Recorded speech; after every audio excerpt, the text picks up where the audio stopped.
latest on the Gulf Coast with breaking news and weather. Fox 10 Midday starts now.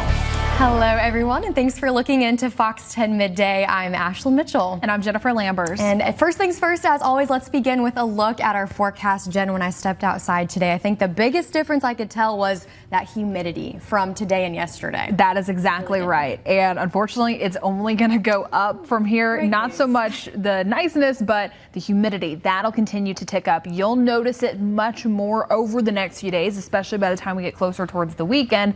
And that is going to be having an influence on our forecast, mainly the feels like temperatures. Now, taking a look across the southeast, what we're starting to see is just some of those showers quickly moving through central Mississippi.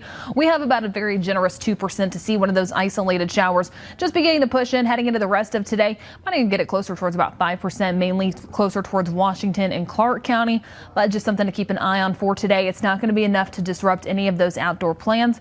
Very quick moving rain if you do see anything, but so far seeing plenty of sunshine out there. Just a few clouds. A nice look from our Navigator Credit Union camera at the Battleship. Those winds, they are breezy out of the south. Really just beginning to notice that, bringing in more of that Gulf moisture. A few isolated puffy cumulus clouds. Those temperatures in the lower 80s, but feeling more like 83 at this time. Temperatures all across the Gulf Coast just starting to see more isolated upper 70s everywhere, beginning to warm up into those lower to mid 80s. But over the next few hours, we'll continue to tick up. Now, we're going to be close to how we should be feeling for this point in May. Unfortunately, the humidity really not helping us out. We'll be maxing out in the mid 80s, but there's the humidity, the dew points just resting upper 60s, some lower 70s. You likely noticed a little more of that dew to start off for this morning, and unfortunately, it's only ticking up. By the time we get closer, really towards tomorrow and into the weekend, we go from that noticeable category into muggy, and that will have an influence on our daytime highs. I'll be talking more about that coming up in just a little bit. President Donald Trump continues his tour of the Middle East Wednesday in Qatar. While there, the president is signing a number of agreements and sitting down for an official state dinner. This visit comes as the strategic Gulf nation finds itself at the center of controversy over a proposed gift to the Trump administration. Fox's Caroline Shively has more from Washington. Well, a new report just released from the Mobile Police Department is out now, and it shows crime is actually down in the port city. Mobile Police Chief William Jackson says there's still a lot of work to do, but crime prevention is heading in the right direction. Chief Jackson says domestic-related crimes continue to be some of the highest, but he says violent crimes like rape, robbery, and assault were down. He credits that to a new offender-based approach to tackling crime. Unfortunately, though, the one violent crime that saw an uptick in Mobile was murder. Mobile had 33 homicides in 2023. That number rose to 38 in 2024. Chief Jackson says last year the department launched an aggressive crime-fighting strategy. This includes a stronger police presence, more training for mental health, and a push for community involvement. Overall, the chief says it's a team effort to keep the city safe. We don't deny the fact that we do have crime. Like I told the council this morning, we know we still have work to do. But I would ask the public to please look at the type of crime it is. Look at, is it, the violent crime, what's driving it, and we know it to be domestic violence. And please take a part in helping us help you. Now, last year, the city received more than $7 million in grant funding, with a good chunk of that going towards anti-gun violence initiatives. While the chief didn't break down exactly how the money was allocated, he says it's a collaboration between Mobile Police and the Public Safety Department. Well, still more ahead on Fox 10 Midday. Burns Estate will be in the studio talking about retirement. But first, Jen, things are heating up out there, aren't they? That is exactly right. And so the pool, the beach, that's going to be a nice idea over the next few days. Taking a live view outside down on Dauphin Island, seeing plenty of sunshine out there. Things are nice. Winds a little breezy. Over the next few hours, we're going to continue to see those temperatures warming up, getting near 80 degrees later on this afternoon. And it's only up from there. I'll be talking more about your forecast details coming up when we come back. Relevant conversation right now, isn't it? It is. We're seeing a lot of volatility. I mean, really since COVID, we have seen the volatility continue to trick itself up. And so one of the things that we always hear is, well, when is the right time to retire? Right? And if you're having to wait for the market to make that decision, maybe you need to review how your investments are actually done. Gotcha. So let's say someone's ready to retire, but their portfolio has dipped with the market. So should they push forward or just hold off?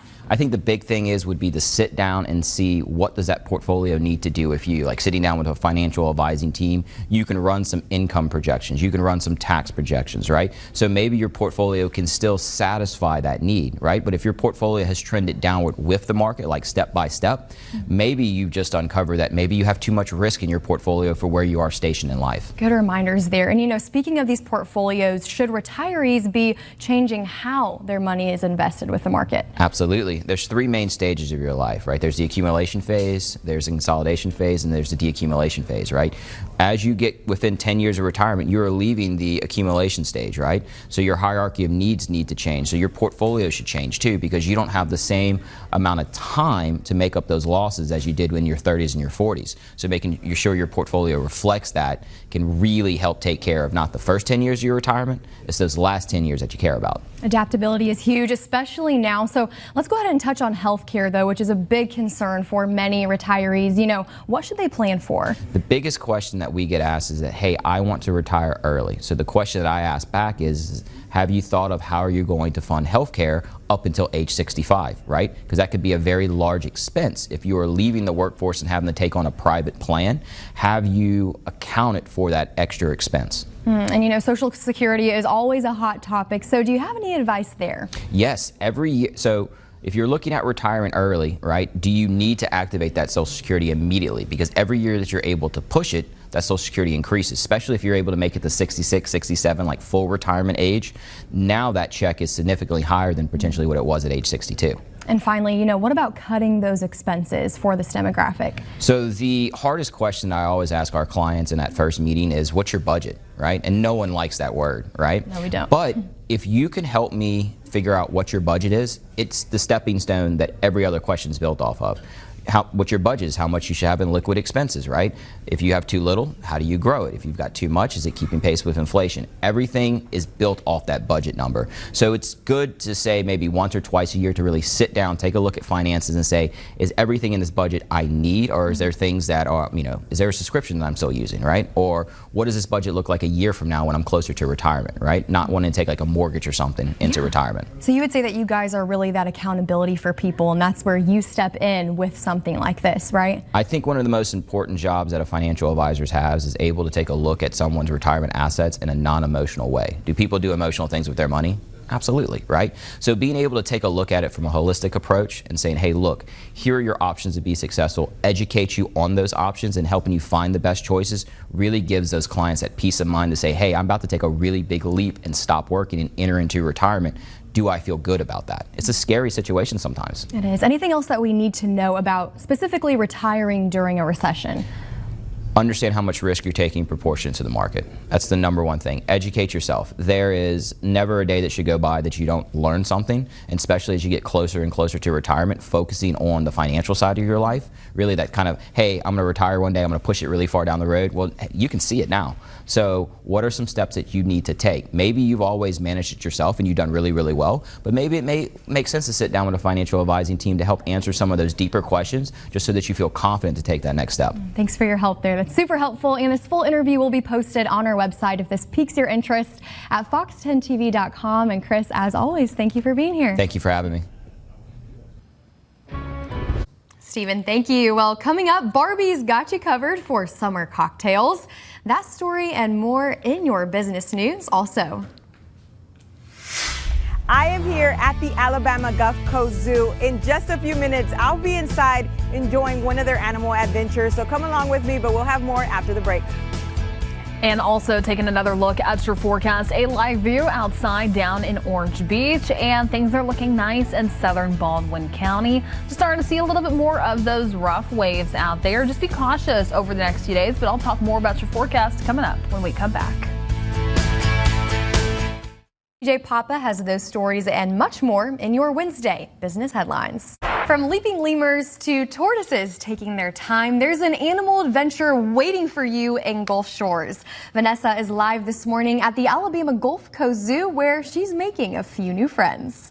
All right, Vanessa, thank you. I will say my husband and I have been to that zoo multiple times. It's a really fun place to be. At one point, we even fed giraffes, which was pretty fun. I know you can't do that at some of the bigger zoos, so definitely check it out. Again, all of that info is on our website, fox10tv.com. Well, straight ahead on Fox 10 Midday, a toothpaste tablet promises to clean your teeth just like regular toothpaste, but with less brushing. We're putting it to the test in this week's Does It Work? Being loaned to the Vienna Zoo by China for a pretty high undisclosed sum of money. And the vice president of the Chinese National People's Congress and Austrian president attended the official welcome ceremony, saying the pandas are a, quote, symbol of one of the Austrian-Chinese partnerships. How neat is that? Both pandas arrived in April, but they were kept in quarantine to just get used to their new surroundings. Look at them playing there. The Vienna Zoo remodeled and enlarged the panda compound ahead of their arrival. So cute. They're so big, especially when they're born too. Exactly. I enjoy seeing them. I've seen pandas, I think, once at the Memphis Zoo. Okay. Yeah, they were on loan. They had a whole enclosure dedicated to them. They're not there right now. Wait, sad. Yeah, but hopeful that they'll start to get some new ones. Right, to Yep, have these pandas. it is. I know St. Louis does for sure, but again, one of the best zoos in the country, in my opinion. So, all right. Well, in the meantime, cadets at the U.S. Naval Academy carried on a time-honored tradition this morning. So barefoot and wet, they worked together to form a human pyramid and ascend the Grease Herndon Monument. Wow. The goal is to get a white hat known as a Dixie cup from the top of the monument there, as you can see, and put an upperclassman's hat in its place. Interesting. So the Academy's class of 2028 took part in the exercise, which is a rite of passage for the first year students. Look at that. They made it to the top. That is a huge wow, there's pyramid. a lot of people there. I feel like I did so many human pyramids in college. That was such a college thing, but definitely not one that tall by any means. Look how dirty they are. They are, but congrats to them. They're a rite of passage. Looks fun 5 years ago for me.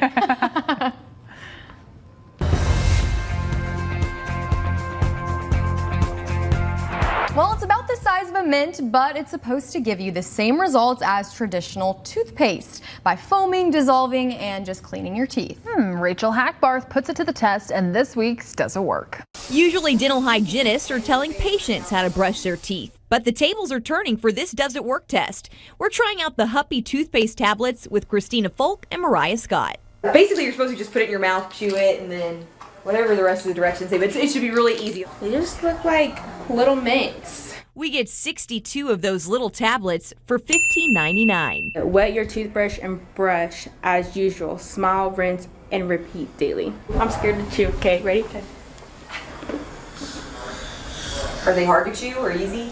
While chewing isn't necessarily a step with traditional toothpaste, these are supposed to create foam and leave your mouth minty fresh like a regular paste would.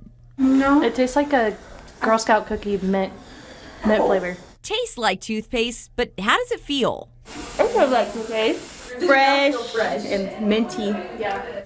These dental hygienists say it dissolves easily and the texture isn't gritty, just as the makers promise. They believe for those wanting a non-fluoride toothpaste or just someone who needs to get ready on the go, these could work.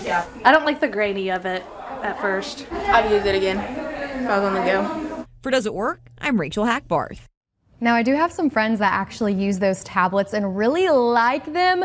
I don't know if I could get on board, though, because I'm a big texture person. Jen, would you try this out? I think I would. I think I would try it. Okay. Yeah, I would try it. I think it'd be a lot better for travel. I was Just about to keep say it in your less bag. messy, good for transportation, because my toothpaste tube explodes all the time. Better for kids. I don't know how many times I come into the bathroom after Layson, just it's toothpaste everywhere. Exploded in the bathroom. Cap left off. So Might be something to We check should try out. Well, going ahead and talking more about your forecast right now. And just a reminder, it's a great time to go ahead, download the Fox 10 weather app. That way you're staying updated with the forecast. Now, really, radar futurecast, that's going to be staying mostly quiet. We have that very, very small chance out there to see one of those isolated passing showers for today. That'll be there really every day this week, but it's not high enough to put on the full 7-day outlook. So no reason to be concerned about any of those outdoor plans. What we will notice over the next few days is that warming trend. So this way you can track along. We do have this hourly forecast plus also our daily forecast, so you know what to expect, especially based on your location. But let's take a live view outside right now from our Battleship Memorial camera, brought to you by Navigator Credit Union. Clear blue, sunny skies, just a few clouds out there. Winds are still breezy out of the south. That'll continue for the rest of today, sustained even closer towards 10 to 15 miles per hour. It's feeling more like 83 degrees. But as we continue into the rest of this afternoon, temperatures continuing to tick up, maxing out in the mid 80s. Those winds will continue to stay a little bit on the breezy side, just out of the southwest. But here is that uptick in temperatures. We will be significantly warming up by Friday and Saturday, flirting with the 90s. Our inland spots easily reaching that. But I'll talk more about your forecast and what I'm tracking for the next 10 days. That's coming up in just a little bit. Right now, a live view outside down on Dauphin Island from the Sea Lab. Beautiful conditions out there. We'll be back with 3 to know before you go after this.